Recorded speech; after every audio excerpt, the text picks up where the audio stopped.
Hello my loves, welcome back to my channel and welcome to my October 2024 bullet journal setup. I am so excited about this video. Number one, because my theme is freaking awesome, okay? And you cannot tell me otherwise. But also because I haven't talked to y'all in a while. The last time I did a voiceover was my September bullet journal setup, and that video was honestly a cop-out, and we'll talk about it. But let's just get right into the setup because I am really excited about this video. So as you can see, I'm starting by making the art for my cover page. I do this a lot where I make art separately from my bullet journal because I'm using a medium that I can't use directly in my bullet journal. And so right now I'm drawing in my sketchbook because I'm going to be coloring this picture in with alcohol markers. So I need to do it on a separate piece of paper and then cut it out and paste it into my bullet journal. So if you're new here, that's what I'm doing. And as you can see, I'm using a Tombow Fudenosuke to do all the fine liner here. I'm using a hard tipped one. So it's not super thick fine liner, but it is not a normal like skinny fine lining pen. It's actually a calligraphy pen that I like to use sometimes. I feel like this gives more life to my artwork because I can control the thickness of the calligraphy pen since it has a flexible nib. I can make thinner lines and thicker lines, and I knew that for this particular drawing I was going to be using a lot of bold colors and dark colors, so I wanted to give myself some more leeway in the line art by using a thicker pen, by using this Tombow Fudenosuke pen. As you can see already, my theme for October is witches, or I guess witch singular. It's just one witch in her little spell shop, or maybe it's like a potion room in her house. I was envisioning this idea of some kind of like cozy, warm autumn theme, right? Because it is October, like we're in the middle of autumn. I love this season so much, and I wanted to do something that like really represented witch in like a cozy hobbit cottage, maybe in the middle of the woods. But then I was thinking about it and I was like, my last two bullet journal themes for August and September have used the exact same color palette of browns and greens and beiges. And I also did a student bullet journal setup that had very similar colors, and that's the exact same colors that I would use for a witch in the middle of the woods. So I was like, let's rewrite this. Let's think of something completely different. And I saw these inspiration pictures that I'll put here on the screen. And the main one is a witch. I think she's in the middle of like some kind of bar, and there's a lot of neon lights. Super cool effect. And I know this is a picture that is made with digital art, and it's much easier to get neon effects with digital art than it is with physical, but I wanted to try my best. And so for the artwork here, I'm going to be using neon shades of pink, purple, and minty green for the different potions in this spell shop, and also for like the color of light, the color of the sky, the color of fire, just to give everything this fantastical neon feel. It's kind of hard to see right now because everything's just very pastel-y colored, but eventually I'm going to add in a lot of dark colors like black, dark browns, and dark grays in the background, and also just adds like the color of the bookshelf, of the table, etc. So that kind of gives the neon feel because the light colors on their own don't really look neon, but when they're paired with super dark colors, look like they're almost glowing. So that was the effect I wanted to go with. It's not the most perfect execution ever, but I am challenging myself with this, so I think it at least counts for something that I'm pushing myself out of my comfort zone by trying to emulate something neon or something glowing with alcohol markers. I think it's a really fun twist on the normal like autumnal theme, because like I said, I wanted to do something that wasn't orange and brown and green, like something out of my comfort zone, but also I think the element of like witchiness and dark spooky background still gives like an October vibe. I think the feeling is still there. I just think that it does something different, you know, just in general, but also for me. So I'm really excited with this concept. Now execution I think turned out really well. I think it could be a little bit better in some ways. Like I said, if I did this with digital art and then maybe printed the artwork and put it in my journal, it wouldn't have that effect of being handmade and have that mistake in it that obviously physical art constantly has, but it would allow me to mess with lighting effects like glowing, like literal glowing and literal shine, sparkle. You can like adjust blurring of things. I don't know. I feel like there are many ways that I could have enhanced this if I did it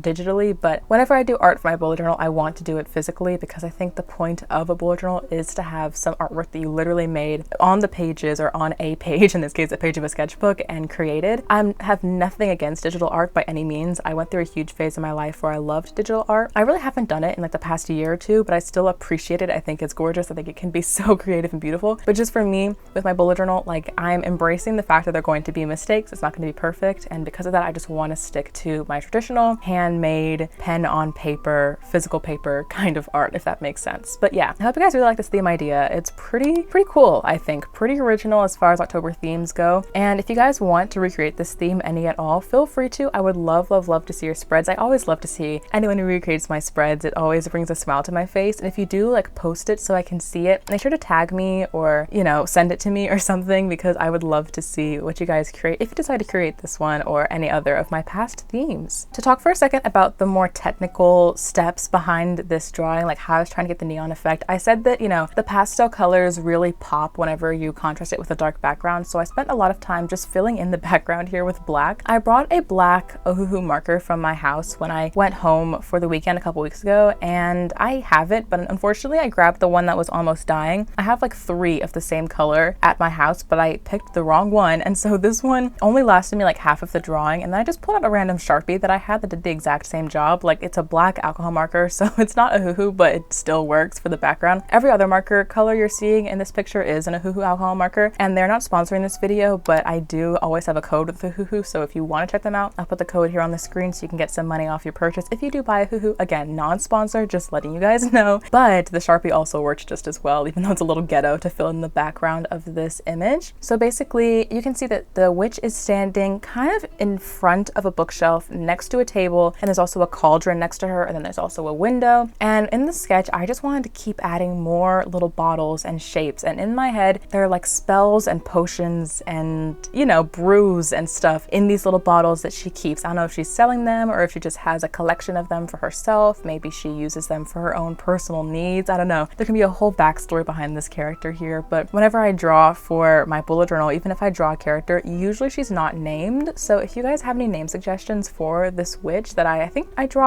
only draw her once in this setup, but I think I probably will draw her multiple times throughout the rest of the month. Let me know if you have any name suggestions in the comments. That could be super fun to name her. You can't really see her, honestly. She's like completely in shadow, and only the outside is like haloed with light because it's like the other things around her that is like bouncing off of her body, which is why she's like this weird black blob with like a pink outline. Again, this could have been done much better if it was in digital art. I could have messed with the glowing effect of like rim lights and stuff like that. In physical form, it's not my most perfect thing ever. Even looking at it now, there are ways that I could have adjusted it so it looks more like rim light and less like just a glowing outline of a character. But again, we live and we learn. It's a physical artwork. You're gonna make mistakes. It's totally fine. I'm just living with it. As far as the rest of the potions around her, I started with one base color, but for every one of those colors, pink, purple, and the mint green, I had 3 different shades starting from light, medium to dark. So for all of the potions, I used the light color and then the medium color to add a little bit of depth. Like if there's liquid at the bottom of the jar, you might have it be a little darker at the bottom. If there is like a highlight on the jar, then you'd have it lighter on that side and darker on the other side, that kind of thing. And then I used the darkest shade of the 3 to add either really deep shadows or maybe to add little bubbles. Some of the potions had like little bubbles in them. It's kind of hard to see from the video, but trust me, up close you can kind of see that little detail. Okay, I got interrupted by this very loud music playing from the football stadium near my dorm. I'm like sitting in my dorm closet right now trying to block all the sounds, but unfortunately you can like hear that blaring music. I'm crossing my fingers that they don't play it again because oh my gosh, it's so loud. But anyway, I lost my train of thought, so moving on to something else, I guess. But I hope you guys like the art. It's almost done. My last little bits are going to be adding white gel pen and also a little like hot pink gel pen. I'm going to be adding these little like strings that are dangling the lights from the ceiling, and also just adding a lot of highlights to all of the bottles of potions and spells, adding light to the flame and the cauldron, and also there's some candles on the desk next to her, and just generally adding dots literally everywhere. I want everything to be like it's sparkly, glowing. She's like in this atmosphere of just a glowing spell room. Like the vibes are immaculate, and the best way to accomplish that for me was with gel pen. So that's what I did. Last little bit was to add the word October that I did in white gel pen over her. Now the reason the white gel pen is so opaque here is number 1, because I used a jelly roll that is very opaque, and number 2, because I used alcohol markers. So once alcohol markers dry, you can go over it with gel pen and it is so bright and so opaque. If I used water-based markers for this artwork, it would not be opaque. The gel pen would like sink into the color and it would become kind of translucent, which is why I wanted to use alcohol markers for this artwork so that it would pop and stand out. But this is it. I think at this point we're in my bullet journal again, and I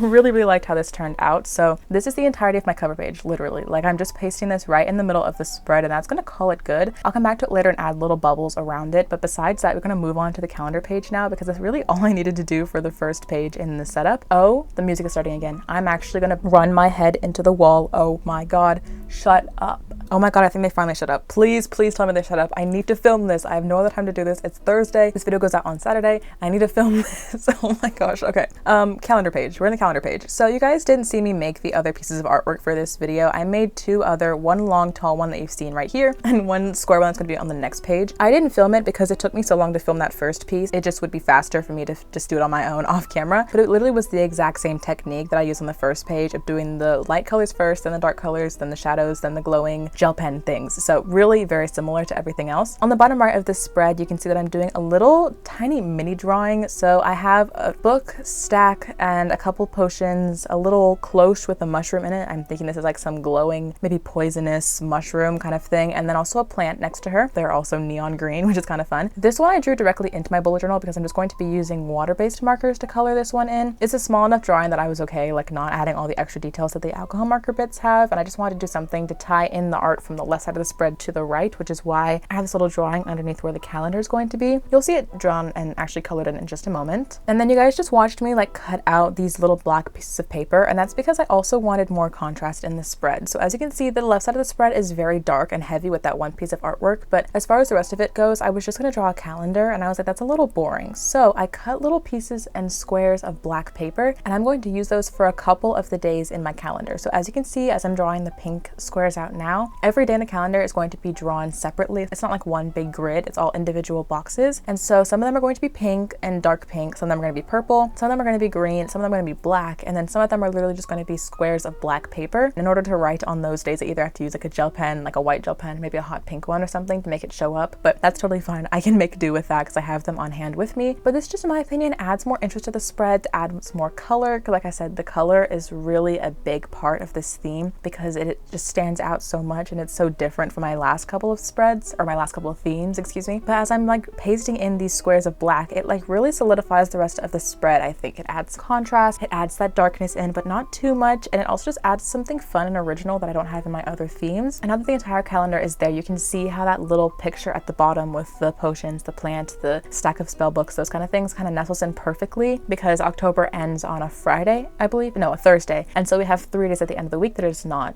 used, and so that little gap is perfect for me to draw that little picture. So I think the spread came together pretty well. As far as the dates on the calendar goes, I'm going to be using a Tomo Fudenosuke soft tip to draw all these black dots that I'm going to then write the day of the week, or no, the date. I can't do English right now. I'm going to be writing the date with white gel pen over those black dots, and then I'll also write the date with gel pen on the black paper, so it all is kind of cohesive, but again, it's different depending on whether it's on white paper or black paper. This is an effect that I think is really easy to achieve, even if you're a very beginner to bullet journaling. Obviously, I like to create really complex art in my spreads when I can. I did this last month, and I'll talk about that in just a second, but the art on the left side of the spread may look a little complicated and difficult, or maybe a lot complicated and difficult if you're new to art, you're new to bullet journaling, and I totally understand that. I like to push myself out of my comfort zone and do like challenging things, but if I was a beginner to bullet journaling, I would not be doing something like this, trust me. Okay, I've been bullet journaling for, this is like my 5th year now, so it's kind of been a long time, but I think the concept of doing colored boxes or using black paper or even like craft paper or color paper to do a calendar, very simple, very easy thing to do. And if you're a beginner, this is a great way to add something interesting and cool to your spread while also being really easy, like very, very simple to accomplish. And even the little drawing on the bottom right, very simple to accomplish. It's basic shapes, like rectangles for the books, little teardrops for the plant, like very simple to do. I think even though the artwork might be hard to accomplish as a beginner, although I encourage you to challenge yourself, but don't let that stop you if you like the style or just taking little snippets from my setup and using it for inspiration for your bullet journal. That is literally why I make videos, and I hope that's what you guys take out of it.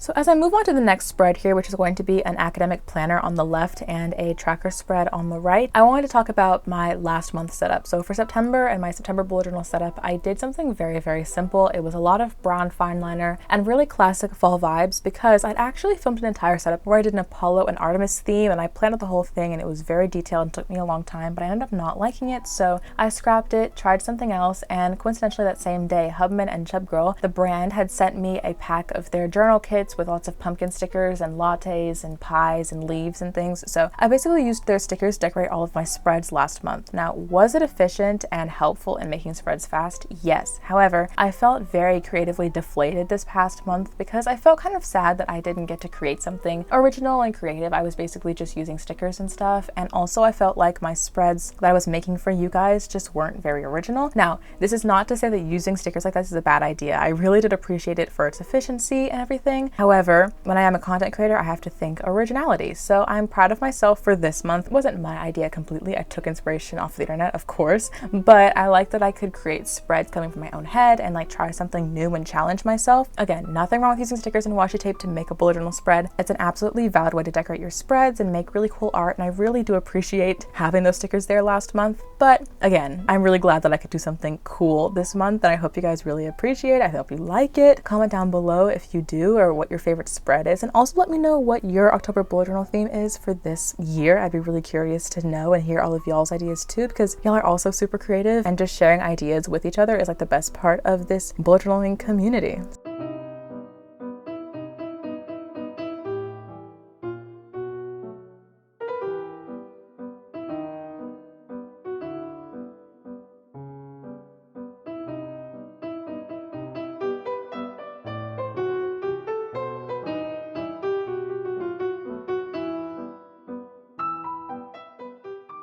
We're really coming to the end here. So as you can see, I have academic planner on the left. Each row is a different week, and then each box is a different class for that week. On the right, I have my artwork that I did again off camera, and then the bottom is a expenses tracker. I realized after filming that I didn't do a habit tracker for this month, which is kind of funny. If I do need to track habits though, I will just do it on a weekly basis, not on a monthly basis. That's kind of an easy thing to fix, but that's basically it. So this is the final flip through. As you can see, I added bubbles to the beginning spreads, but everything is pretty much done. I really hope you guys enjoyed this setup. It was really cool for me to do. If you want to see more bullet journal setups from me, make sure you subscribe. I post a new video every single Saturday, and I really appreciate you guys so much for being here. I'm sending you guys so much love. Have an amazing week, and I will see you guys next Saturday.